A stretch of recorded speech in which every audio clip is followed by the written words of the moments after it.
pastor. Graça e paz, amada igreja.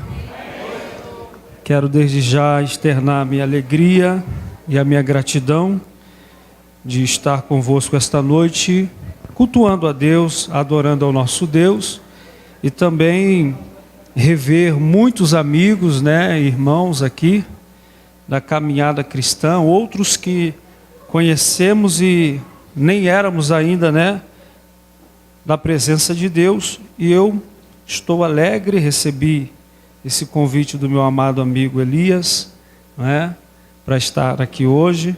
Me faço acompanhado ali da minha esposa, a pastora Ana Paula, a diaconisa Pâmela, Arthur, o diácono Alain e o meu filho João Vitor, que é um músico da casa do Senhor.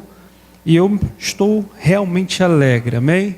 É bom ver aqui os amados, nos agraciaram lá com louvor e aqui também. Eu gostaria de pedir para que você abrisse a sua Bíblia no livro do profeta Isaías, no capítulo 6.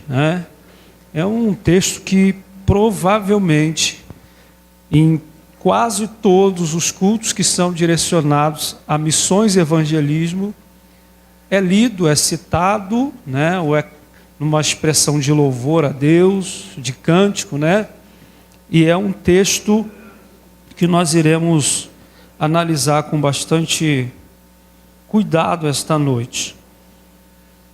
Glória a Deus. Isaías, profeta Isaías, capítulo 6, eu quero ler apenas o verso de número 8. Não vou me ater à leitura, apenas o versículo 8. Na minha tradução, uma versão um pouco diferente talvez de alguns de vós, está escrito assim: então ouvi a voz do Senhor, conclamando: quem enviarei? Quem irá por nós? E eu respondi: eis-me aqui, envia-me. Então ouvi a voz do Senhor conclamando: quem enviarei? Quem irá por nós? E eu respondi: eis-me aqui, envia-me. Amém? Tome o seu assento, retorne ao seu lugar. Como eu bem disse, esse texto ele é muito conhecido da igreja. O profeta Isaías foi um profeta quem mais profetizou a respeito do Messias. Por isso foi-lhe dado um título de profeta messiânico. Nós estamos diante de uma situação que a epígrafe do texto vai dizer que é o chamado de Isaías. Chamado de Isaías. Isaías, ele já profetizava. Isaías já tinha um contato com aquilo que Deus, de alguma forma, já lhe apresentava. Se você for analisar os outros capítulos, os capítulos anteriores a este, você já vai ver ele profetizando, tendo visões, já se familiarizando com aquilo que Deus, de alguma forma, iria revelar por completo aqui no capítulo 6, para a vida do profeta, para a vida dele que foi chamado. O texto começa dizendo que no ano em que morreu o rei, Uzias, alguém discute sobre o seu parentesco, ele tem uma visão, e esta visão vai mudar por completo o ministério do profeta Isaías. Esta visão vai mudar por completo a história de vida desse homem. A visão era que ele enxerga Deus no seu trono, em volta do seu trono, alguns anjos. E ele diz que são os serafins que voavam e declaravam uns para os outros: santo, santo, santo é o Senhor dos exércitos. E olha que coisa interessante, ele tem uma visão e diante daquela visão ele cai em temor dizendo: ai de mim que vou perecendo. Por quê? Porque meus olhos viram o santo. E aí ele vai dizer o seguinte: eu sou um homem de impuros lábios, que habito no meio de um povo de impuros lábios. E aí, segundo o texto, um daqueles anjos tira uma tenaz, voa até ele, toca os seus lábios e diz: olha, eis que isso te purificou. Eis que isso agora te santificou. E diante desta ação divina vem uma voz que fala com ele: e agora? Quem irá ir por nós? Quem enviaremos? E diante de tudo que Deus fez por ele, ele disse: eis-me aqui, envia-me a mim. Mas olha que coisa interessante, eu aprendi uma expressão durante esse mês, que Deus, ele não faz nada antes, ou melhor, ele não faz nada através de você, sem fazer primeiro em você. Estamos num culto de missões, onde talvez hoje recebemos aqui uma enxurrada, de motivações ou de incentivos para que nós possamos fazer missões, para que nós possamos contribuir com missões, para que nós possamos orar por missões. Mas o texto está dizendo algo que é nítido, que eu acabo de falar. Deus não faz nada através de você sem antes fazer primeiro em você. E diante de muitos cultos de missões, de grandes denominações que participamos, nós vimos sempre essa urgência em missões. Meu primeiro pastor dizia: missões, a chama que não pode apagar. Ele dizia: missões é uma chama, nós precisamos mantê-la acesa.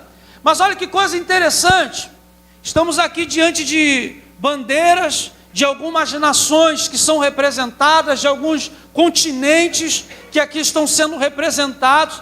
Então Deus vai falar com alguém do meio do povo, Deus vai se revelar para alguém do meio do povo, e diante da revelação de Deus, este alguém vai olhar para dentro de si, este alguém vai olhar para dentro e vai dizer o seguinte: ei, eu sou um homem impuro, e habito no meio de um povo impuro. E então Deus vai dizer o seguinte: eu vou te purificar, eu vou te consagrar, eu vou te separar, eu vou te deixar pronto. E depois que Deus deixa o profeta pronto, surge a pergunta: quem há de ir por nós? Quem enviarei?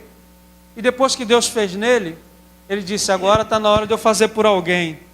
Se eu fez em mim, agora faça através de mim. Ele levanta suas mãos, eu não sei qual a expressão que ele diz, mas ele diz: eis-me aqui, Senhor, envia-me a mim.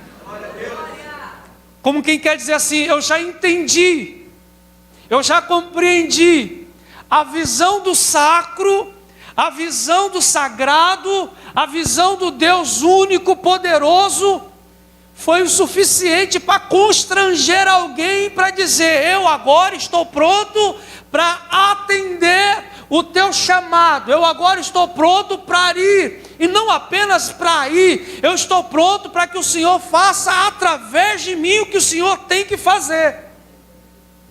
O profeta Isaías, ele é constrangido, e não é um homem que o constrange, não é nenhuma outra manifestação extraordinária que o constrange. Quem constrange é a própria visão do Deus terrível, do Deus grande. Sabe o que me chama a atenção, Tiago? Deus até então não havia falado nada. Deus só abre os olhos espirituais e mostra um pouquinho da sua glória. Deus só abre os olhos espirituais e revela um pouquinho da sua glória. E quando ele recebe essa revelação, ele olha para dentro e diz: eu sou impuro e habito no meio de um povo impuro. Deus vai, faz a parte dele, e agora ele diz: estou pronto, Senhor, para começar a fazer a minha parte. Estou pronto, Senhor, para começar a fazer aquilo que o Senhor colocar no meu coração. Estou pronto, Senhor, para começar a fazer o que verdadeiramente o Senhor quer que eu faça.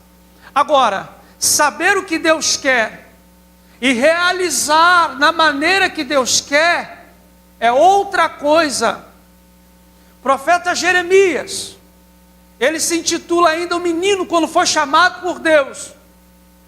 E Deus diz assim: Jeremias, não digas que tu és uma criança, porque todos nós, diante de uma importante missão, diante desta situação que Deus nos apresenta, nós vamos apresentar as nossas dificuldades para Deus. Exemplo, quando eu fui chamado ao ministério pastoral, eu tinha 3 situações que rondavam sobre mim. Eram as minhas justificativas. Eu vou falar aqui, mas vocês me prometem que vocês não podem rir de mim. Primeiro, já começaram a rir sem eu falar o que era. Então não vou falar não. Primeiro, Senhor, eu sou muito jovem. Segundo, Senhor, eu sou pobre. Terceiro, Senhor, eu sou preto. Há 10 anos depois desse chamado, eu continuo sendo jovem. Ainda estou preto. E infelizmente ainda pobre. O que mudou?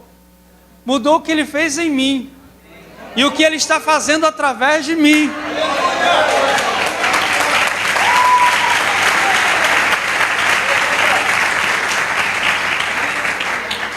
Então você vai começar, antes de olhar para fora, você vai começar a olhar para dentro. Porque a visão da glória, a partícula que Deus mostra para ele, faz ele olhar para dentro, rever conceitos, rever situações que talvez de fato isso impediria que a glória de Deus manifesta nele ofuscasse o brilho de Deus e impedisse que alguém não visse como ele deveria ser visto. Então, Senhor, resolve essas questões. E o Senhor disse: eu vou resolver essas questões, ou pelo menos vou fazer você entender que isso não é um impeditivo, que isso não é algo que vai justificar de você não fazer o que Deus chamou você para fazer. Todo mundo aqui tem algo que sempre apresenta para Deus quando Deus chama, quando Deus convoca. Eu não falo apenas das nossas incapacidades, ou pelo menos do que imaginamos que seja, mas eu falo de alguma coisa que você entende que desta forma, desta maneira, você ainda não pode realizar o chamado de Deus. Você ainda não pode se direcionar para o lugar onde Deus quer que você vá. Todos nós temos. Você está pensando que era só Moisés que tinha as desculpas dele? Você está pensando que só Isaías tinha as desculpas deles? Você está pensando que só Jeremias tinha as desculpas? Todos nós temos. Se hoje Deus te chamar para alguma determinada obra específica, você vai apresentar uma fragilidade para Deus. Você vai apresentar um defeito sequer para Deus. Tudo isso tentando negociar. Tudo isso tentando fazer Deus entender que você não é a pessoa que Ele chamou para você ser. Tudo isso você tentando fazer Deus entender que talvez Ele esteja investindo em alguma coisa errada. E eu quero liberar esta palavra para você. Quando Deus me chamou, quando Deus te chamou, Ele sabe exatamente as tuas dificuldades, as suas fragilidades. E eu quero te dizer uma coisa, foi por isso que Ele te chamou. O apóstolo Paulo fala: vaso de barro, para que a excelência, para que tudo que estiver dentro desse conteúdo, não é o vaso, é o que está dentro do conteúdo. Então, você vai apresentar para Deus. E Deus sempre terá, dentro do seu conjunto, né? Vamos dizer assim, Ele sempre terá algo para te convencer a você ir e fazer aquilo que Ele te chamou para fazer. A Isaías saiu um anjo e disse assim: ó, isso aqui tocou a sua boca, e agora você não é mais impuro de lábios. Agora você é um homem puro, porque isso que te tocou te santificou, te purificou. E a condição de Isaías agora é, já que agora eu sou puro, mesmo habitando no meio de um povo de impuros lábios, agora eu posso falar para esse povo. Você percebeu que Deus faz sempre? Muitas vezes Deus não te tira do lugar onde você está para te enviar para outro lugar. Muitas vezes Deus ele vai te destacar no meio onde você está, para que você ali tenha um testemunho, ou seja um testemunho. O pastor falou aqui, nem sempre Deus vai te enviar para Nova York, nem sempre Deus vai te enviar para Paris, nem sempre Deus vai te enviar para a Inglaterra, a Europa, nem sempre. Às vezes a nação que Deus vai te enviar é a nação de advogados onde você trabalha, é a nação de professores onde você leciona, é a nação de médicos e enfermeiros onde você dá o teu plantão. Muitas vezes Deus não vai te arrancar de lá para te levar para outros lugares, não. É ali que você vai fazer o que Deus te chamou para você fazer. E você precisa entender isso. Você precisa entender isso.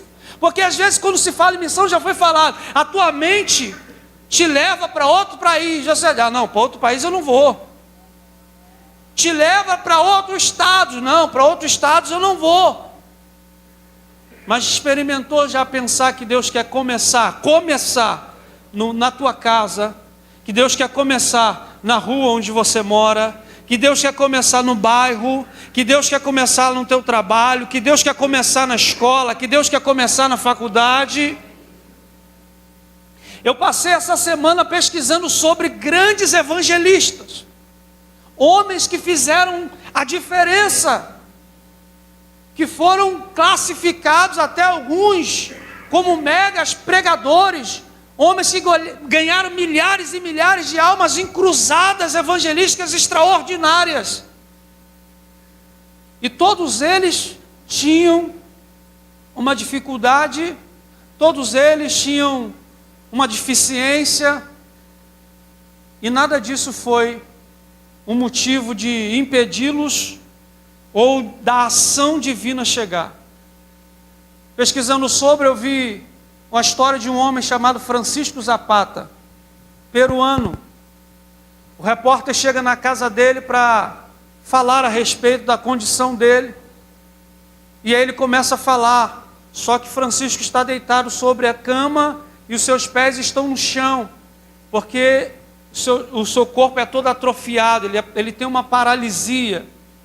E observando, ele estava falando ao repórter, e ele também era cego. E ele foi falando ao repórter, o repórter perguntando para ele das suas dificuldades. Ele não queria falar sobre as suas dificuldades, ele queria falar daquilo que Deus fez e que estava fazendo através da vida dele. Ele era um homem que estava naquela condição já há 32 anos, morando numa mesma casa, uma casa muito, muito pobre. E sobre aquela cama ele dizia, o Senhor me deu graça, eu estou aqui cego, paralítico, mas a palavra dele não. E ele começou a falar, aquele homem, aquele repórter, dizendo, olha, há 8 anos eu pastoreio uma igreja, nesta condição, de 40 membros, cego, paralítico. E ele dizia, as circunstâncias não podem parar a palavra de Deus. Ele dizia, a minha paralisia, a minha cegueira não pode parar ou mover a ação do Espírito através da palavra. O que nós precisamos entender é isso hoje. Eu classifico este momento que nós estamos vivendo hoje aqui como um momento de responsabilidade e conscientização missionária e evangelística. Cada um de nós temos pelo menos um dom. Cada um de nós. Tem gente que tem mais de um, né? Tem gente que consegue pregar, cantar, tocar, fazer uma série de coisas. Ninguém aqui é dotado. A parábola dos 10 talentos fala sobre isso. A um ele deu 1, a um ele deu 2, a outro ele deu 5. Então Deus não deixa ninguém sem talento. Deus não deixa ninguém sem dom. O problema é que às vezes a gente olha para quem recebeu 5 e diz assim: ah, se eu tivesse aqueles 4 que ele tem, eu estava arrebentando, evangelizando, curando, fazendo tudo. Ah, mas se eu tivesse pelo menos mais um, eu ia fazer coisas extraordinárias. E aí o que a gente faz? Muitas vezes pega aquele um que Deus nos deu e esconde, enterra. Só que nós precisamos entender que a parábola, o Senhor que deu o dom, Ele vai voltar e vai cobrar o dom. Então, todos nós aqui temos pelo menos um dom. O problema é que, às vezes nós paramos para conversar com muitas pessoas na igreja, e a pessoa meio perdida na igreja diz assim: o que eu faço? Qual é o meu dom? Qual é o meu talento? Qual é a minha capacidade para quê? Infelizmente tem gente que ainda não sabe. E olha, tem gente que tem 5, 10, 15 anos no Evangelho e ainda não sabe por que Deus chamou, para que Deus a chamou. E aí a definição que eu encontro é: uma mãe arrumou mala para os 2 filhos que iam viajar. Um ia passar as férias em Cancún, outro ia para um outro extremo, para a Antártida. Só que no meio do caminho, os 2 trocaram a mala sem saber. Imagina, na mala de quem vai para a praia e na mala quem vai para um outro extremo muito gelado. E aí eu entendi uma coisa, Deus falou comigo uma coisa interessante, é o seguinte: tudo que você precisa para realizar aquilo que Deus quer que você realize, já está na sua bagagem. O problema é que a gente ignora o tempo que a gente viveu sem Cristo. O problema é que a gente ignora o tempo que a gente viveu fora da presença de Deus. Já estava sendo construídas as tuas bagagens. O que você precisava para fazer o que Deus te chamou para fazer, já estava sendo construído. Lá fora, quando você teve os seus traumas, quando você sofreu as suas situações complicadas, como é que você gerenciou tudo? Aquilo ali estava gerando bagagem para você. Aquilo ali estava te gerando recurso para hoje, quando você se deparar com determinadas situações, você dizer: opa, já vivi isso aqui, não foi aqui, mas já vivi isso aqui. E como é que você resolveu? E como é que foi isso? E como é que foi aquilo? Então você tem talento, você já tem bagagem o suficiente para começar a se inclinar para aquilo que Deus colocou no teu coração. Você já tem, já está em você. E aí o texto diz: quem enviarei? Quem irá por nós? Quando ele se apresenta, Deus diz assim: vá e diga. Olha que coisa interessante. Deus pergunta, quando ele se apresenta, Deus diz: vá e diga. Alguém diz assim: mas eu não sei pregar, mas eu não sei como fulano, como Beltrano, não sei. Ei, a palavra de ordem é: vá e diga. A palavra de ordem é: vá e pregue.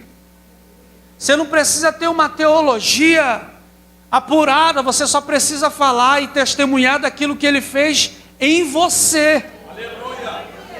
O que Ele fez em você é o maior testemunho.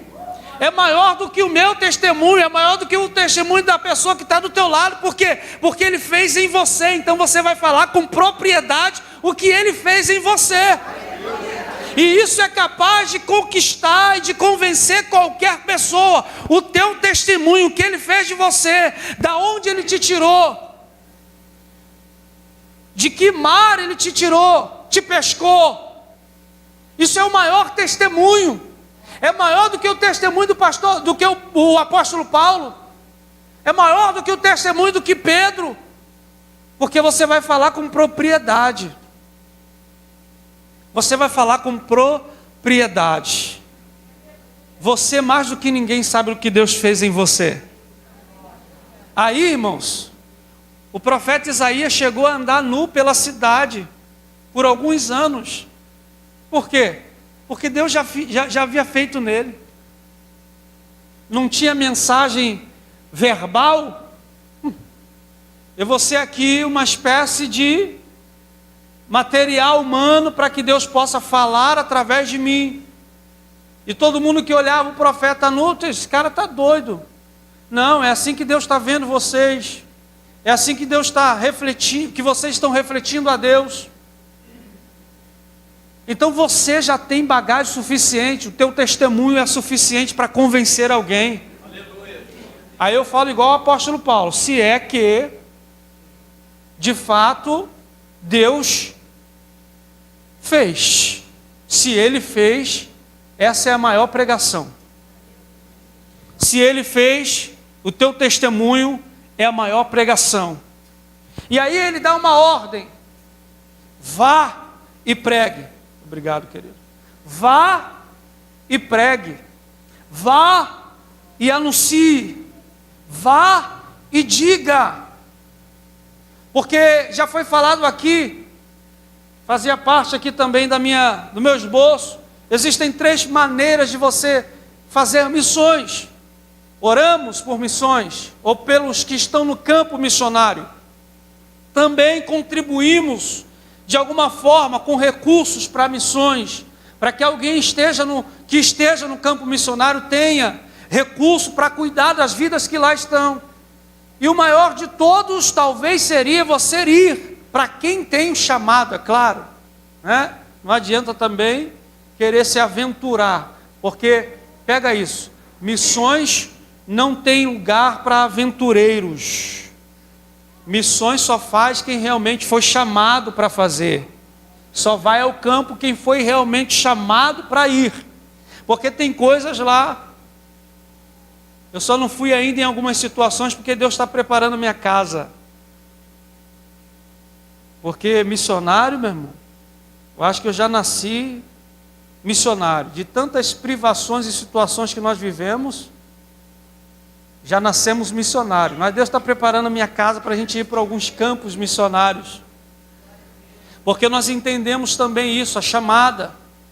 Existem muitos. E Jesus disse: ide por todo e pregai. A mesma ordem que foi dada ao profeta Isaías foi dada à igreja. A mesma ordem que foi dada ao profeta nos séculos, muitos séculos antes, foi dada à igreja. Foi falado aqui, a igreja ela não foi feita ou erguida para, de alguma maneira, se agrupar em 4 paredes. A igreja foi feita sim, para ir lá fora, buscar, trazer, limpar, curar. E esse que foi limpo, curado, volta para fora também para fazer o mesmo processo com alguém que está lá fora e volta, e assim sucessivamente. Então há uma ordem expressa para a igreja esta noite: ir e pregar e anunciar. Fala do que Deus fez a você. Fala do que Deus fez contigo, com o que Deus fez com a tua família. Fala o que Deus fez através da tua conversão, através do seu levantar de mãos a Jesus. Porque alguém certamente vai se familiarizar com o teu testemunho. Alguém certamente vai dizer assim: eu também vim de lá. Eu também preciso desse Deus. Eu também preciso desse Jesus. Eu também preciso desse Deus maravilhoso. Oh, glória. Porque muitos cristãos estão vivendo assim, uma vida aquém do propósito. Jesus levantou a igreja para ir. Jesus levantou a igreja para, não apenas para anunciar, mas para manifestar o reino de Deus aqui na terra. Mas muitos estão vivendo aquém. Aí você diz assim: pastor, como eu estou vivendo aquém? Os apóstolos tinham uma notícia. Pega isso aqui. Os apóstolos tinham uma notícia. Tinha uma mensagem específica. E a mensagem dos apóstolos levaram alguns a prisões. Outros perderam até a cabeça por causa da mensagem. Qual era a mensagem? Jesus ressuscitou. Simples. Aquele Cristo que vocês, aquele homem, Jesus que vocês mataram lá, ao 3º dia ele ressuscitou. Apenas essa mensagem levava pessoas a cadeias e a prisões, e alguns até a morte. O passar dos anos, a mensagem não mudou, a mensagem acrescentou. E a mensagem que a igreja contemporânea, a igreja hoje, moderna, precisa pregar é: aquele Jesus que ressuscitou, como o anjo disse aos apóstolos, por que vocês estão olhando para cima? Esse Jesus que vocês estão vendo subir, ele vai voltar. Você não precisa ter uma teologia rebuscada não, é só você dizer assim, ó, aquele Jesus que mataram na cruz há 2000 anos atrás, e ao terceiro dia ele ressuscita e depois é assunto aos céus, esse mesmo Jesus ele vai voltar. Vai voltar para quê? Para buscar a sua noiva, para buscar a sua igreja, para buscar aqueles que estão sendo cuidados, tratados, curados, aqueles que estão em movimento aqui na terra, manifestando o reino de Deus. Será que é difícil você dizer para alguém que aquele Jesus, que alguns ignoram esta verdade, ele vai voltar para buscar a sua igreja? E é por isso que nós estamos aqui. Eu dizia para um obreiro essa semana, o que é então a igreja que dizia que Jesus ressuscitou e a igreja que diz que Jesus vai voltar? E por que nós estamos aqui? Porque aqui é o lugar onde estão sendo preparados os novos moradores do céu. Aqui é o lugar onde estão sendo preparados os novos moradores do céu. Aqueles que vão herdar, que eles já são herdeiros da eternidade com Cristo. Isso é igreja. E alguém lá fora tem que ouvir você dizer isso e gerar o desejo de estar aqui se preparando para o encontro final. Alguém que está lá fora precisa ouvir você falar e gerar esse desejo de você, de alguma maneira, atraí-lo para cá, para que ele possa ser cuidado, curado, transformado e de alguma maneira aprender como se comportar no céu. Essa é a grande verdade. Então eu queria dizer o seguinte para você: você precisa entender a necessidade de falar de Jesus. Necessidade. Um amigo do trabalho diz assim: pastor, a minha mãe servia aos espíritos muitos anos, e quando ela se converteu, nem eu às vezes quero ficar perto dela, porque ela dá um bom dia, pastor, bom dia meu filho, e depois daquele bom dia já vem uma mensagem, já vem alguma coisa. Ela para falar com alguém, ela fala 2 palavrinhas para entrar no assunto, e depois ela já vem falando de Jesus. E aí ele não queria entender o porquê que ela era uma mulher, né, que era motivada daquela forma. Ele disse assim: o que Deus fez na vida dela é lindo, é por isso que ela não consegue parar de falar de Jesus. Só ela sabe de onde Deus tirou ela, então agora ela tem a necessidade de falar desse Jesus. Ela entende, não apenas a necessidade, porque muitas vezes a gente prega, a gente fala por desencargo de consciência, e missões não é pregar, não é anunciar por desencargo de consciência, só para naquele dia dizer assim: ó, Jesus, falei lá, ó. Você viu falando lá naquele seminário lá? Viu falando lá no ônibus? Missões não é para ser feito por desencargo de consciência. Outra coisa, missões não é para ser feito apenas, pega isso, apenas por obediência. E agora eu falo numa questão de missões para adoração. Você entendeu o que ele fez contigo, e é natural o que você faz, não tem forçação de barra, não te pesa, falar de Jesus não te pesa, anunciar esse Cristo a alguém não te traz nenhum tipo de peso, sabe? É como se você estivesse anunciando porque você quer um pedacinho no céu. É você está anunciando porque você naquele dia sabe que tem que prestar conta. Não, é algo movido de uma íntima adoração a Deus.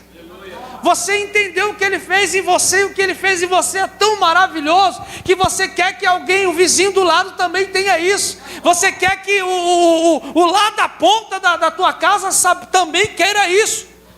E alguém vai dizer assim: Elias ficou chato demais depois que aceitou esse Cristo, porque não entende que a obra que foi realizada nele, e a obra que foi realizada nele é tão maravilhosa, que ele não é egoísta, ele quer que alguém também, que ainda não tem esse tipo de manobra em sua vida, tenha. E é por isso que ele fala quando acorda, é por isso que ele fala na hora do almoço, é por isso que ele fala à noite, é por isso que ele fala antes de dormir, porque ele entendeu o que foi feito.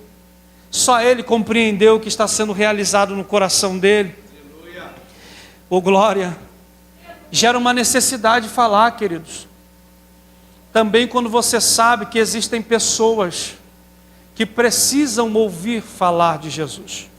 A mulher samaritana passa alguns minutos com Jesus, e depois que Jesus desvenda o mistério da vida dela, ela entra para a cidade de Samaria, e ela começa a falar. Acabou de ser evangelizada, acabou de ter um encontro com o mestre.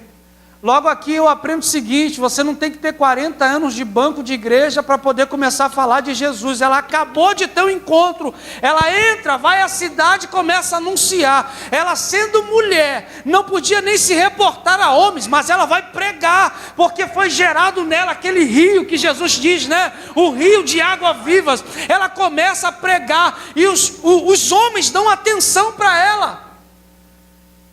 E eles saem da cidade para falar com Jesus, e voltam maravilhados ainda mais. E eles voltam dizendo para ela: olha, agora a gente não crê só por aquilo que você falou, não. Nós tivemos um encontro com Ele também. Aleluia. Ei, nós tivemos um encontro com Ele também, foi tão maravilhoso como o teu encontro. E diz que aqueles homens recém-convertidos, vamos assim dizer, incendiaram a cidade de Samaria. Por que eu tenho que falar? Qual é a necessidade de falar? Lembra da mulher do fluxo de sangue? O texto diz que ela ouviu falar de Jesus.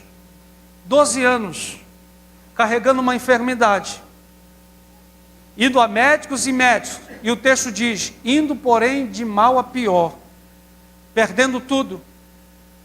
Mas ela ouviu falar de Jesus. E isso fez toda a diferença para aquela mulher. Porque isso gerou fé nela. E ela diz assim: eu não quero fazer nada com ele, eu não quero pará-lo, eu não quero interrogá-lo, eu não quero pedir oração, não quero pedir que ele me unja, eu não quero nada disso, eu só quero tocar na orla. A mulher cananeia, que tinha uma filha endemoniada em casa, o texto diz que ela ouviu falar de Jesus. Ela só ouviu falar de Jesus. E aquilo gerou uma fé tamanha, ela foi atrás do seu milagre. Por que eu preciso falar, pastor? Por que eu preciso comunicar esta verdade que não cabe dentro de mim? Ela precisa ser externada de alguma forma. Alguém precisa ver a expressão desse Deus, desse Jesus maravilhoso em mim. Porque alguém tem necessidade. No que você fala para alguém: por que você está aqui hoje? Alguém falou de Jesus para você. Por que você chegou até aqui hoje e está firme na presença de Deus? Alguém falou de Jesus para você.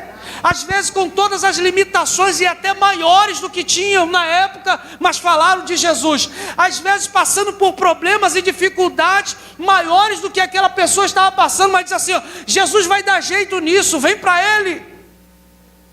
Não espere a sua vida estar boa. Não espere a sua vida estar do jeito que você sonhou estar, para começar a falar de Jesus. Fala para o irmão que está do seu lado: pode ser tarde demais. Eu encerro esse sermão falando de algo que eu ouvi ainda na minha adolescência, e não faz muito tempo assim. Uma mulher, um evangelista chega à casa de uma mulher, bate a porta dela, Tiago. E a palavra para ela era: vem fazer a obra. E ela disse assim: não, eu ainda sou muito jovem, eu preciso estudar. Quando ela termina o estudo, Deus usa outro e bate a porta dela e diz assim: não, agora eu vou casar. Ela casa-se. Depois, outro vai à porta dela e diz assim: vem, é a hora, Deus está te chamando. Não, agora eu preciso criar o meu filho, a minha filha. A filha já crescida, já resolveu a sua vida, casou-se, foi embora. O evangelista bate a porta dela e diz assim: vamos embora. Na verdade, ele bate a porta dela e ela diz: agora eu posso ir. E ele diz assim para ela: agora não. Por causa de você, milhares de argentinos desceram sem salvação. Milhares de argentinos desceram sem ter o conhecimento desse Cristo. O evangelista diz que quando ele acaba de falar, ela aspira e morre. Você pode ficar de pé? Pastor, vai terminar assim de uma maneira tão drástica? Não. Com essa simples mensagem eu apenas quis despertar em você ou te conscientizar da sua necessidade de falar. Talvez o desejo não flua da maneira ou da medida ou do nível que você esperava. Mas uma coisa é certa. O Elias não colocou aqui, às vezes em alguns cultos de missões nós vemos aqueles vídeos que as pessoas saem debaixo de um impacto emotivo. Mas quando chega na manhã do dia seguinte, aquilo ali foi com as lágrimas que ela chorou na igreja. Passou. E eu estava dizendo assim: Senhor, que não haja nenhum tipo de vídeo dessa forma. Porque mexer com o emocional das pessoas, para motivá-las a fazer alguma coisa, isso é fugaz. Porque nós somos seres que todos os dias temos nossos desafios. E talvez você não esteja tão bem emocional amanhã. É por isso que a palavra de Deus vai além do nosso emocional. O texto diz que ela vai e penetra na divisão da alma e do espírito, para não ficar retido naquela área emotiva, onde você, talvez hoje, eu entrei na área da saúde, eu disse: meu Deus, que coisa é essa? Tantas informações importantes. Eu disse: meu Pai, como é que a gente respira? Como é que a gente vive, sobrevive? Depois aquele impacto passou. É como você vê um vídeo de alguém. Nós estamos num período histórico onde muitas pessoas estão sendo levadas pela emoção a suicídios, a violências contra o próprio corpo, por causa do emocional. Nós não queremos uma igreja almática, não. Uma igreja que só faz quando sente que é para fazer. Ou um outro irmão dizendo: Deus não falou nada comigo. Não é movido por nenhum outro tipo de circunstância. Nós fazemos parte de uma igreja. Na verdade, nós somos a igreja da última hora. E nós precisamos nos conscientizar e nos responsabilizar pelas almas. Quando você vê alguém morrendo sem Jesus, você tem que chamar para si a responsabilidade, dizendo: aquele traficante ali que eu passava todos os dias e via ele, não falava nada, ele morreu sem eu ouvir falar de Jesus. Você tem que se responsabilizar, dizendo: a culpa é minha, a responsabilidade é minha. Diante de muitas situações que você vive e você vê pessoas, e aí depois você diz assim: meu Deus, por que eu não falei de Jesus para ela?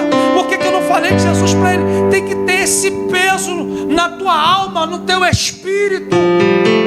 Saber que a qualquer momento vidas estão se perdendo. Se você sair daqui deste culto e dar uma voltinha pela ilha, você vai ver quantos jovens em pontos estratégicos da ilha do governador se drogando, perdendo a sua juventude. E você tem que passar e dizer assim: como disse Paulo, eu não me conformo com isso. Quando Deus me arrancou do mundo da música secular, me trouxe para a presença dele, depois muitos amigos vieram, e eu encontrando na igreja, eu disse assim: meu Deus, quem foi que te evangelizou? Quem falou de Jesus para você? Porque eu tinha aquela culpa no meu coração, porque alguém poderia jogar isso contra mim, dizendo assim: por que você não falou desse Jesus? Está tanto tempo aí desfrutando desta maravilha, desse Deus bondoso e maravilhoso, e eu estou aqui vivendo esses dramas sem saber como resolvê-los. E o maior deles é a eternidade, claro. Então você precisa nessa noite trazer para si a responsabilidade. E aí eu quero encerrar dizendo isso. Foi o que o profeta Isaías falou: eis-me aqui, envia-me a mim. Deus apresenta a necessidade para ele, e ele assume a responsabilidade. Deus apresenta algo a ele, e ele assume a responsabilidade, dizendo: ó, eis-me aqui, Senhor. Conscientização, responsabilidade sobre missões, sobre almas. É você se apresentar diante das necessidades que Deus apresenta para você. Estava ouvindo determinado dia um testemunho do pastor Sérgio. Ele viu a necessidade, irmãos, de congregar vidas. Começou numa garagem, um trabalho, e Deus abriu portas para que hoje esse lugar abrigasse essa igreja, porque alguém viu a necessidade de cuidar de almas. E com isso muitas coisas foram deixadas, muitos sonhos, muitos projetos, mas importa obedecer aquilo que Ele colocou sobre a sua vida. Você vai ter muito mais do que isso. E muito mais do que isso quando alguém disser assim: foi por causa de você que eu recebi a vida eterna. Por causa de você que eu não estou mais naquela lama. Ei, daquele dia que você parou lá e deu aquela atenção, aquela palavra, aquele abraço, aquele dia que você prestou minutos, talvez, horas, talvez, do teu dia, do teu tempo. Eu estou aqui por causa disso. Foi um investimento que você fez na vida de alguém. Aleluia. Oh, glória. Eu já estou encerrando. Eu acredito que os homens de Deus aqui estão se preparando para adorar a Deus. Oh, glória. Quem tem consciência disso aqui, irmãos? Eu não quero nem mexer na parte que Jesus diz assim: ó, vocês viram pessoas, eu estive nu, não me vestiste, estava doente, não me visitaste. Alguém diz assim: quando foi isso? Quando não fizeram para um dos meus pequenos, não fizeram a mim. Você precisa se conscientizar. E isso é o primeiro passo. Foi falado aqui do retorno a essa obra, mais enfaticamente falando, porque a obra já é missionária. O lugar onde estamos já é um lugar que inspira missões. Então você precisa entender isso. Mas eu quero que você pegue a mão dessa pessoa e dá uma sacudida, dizendo para ela: olha, a responsabilidade é tua. Diga: ó, a responsabilidade é toda sua. Vocês vão cantar? Eu queria cantar Ousado Amor. Me permite?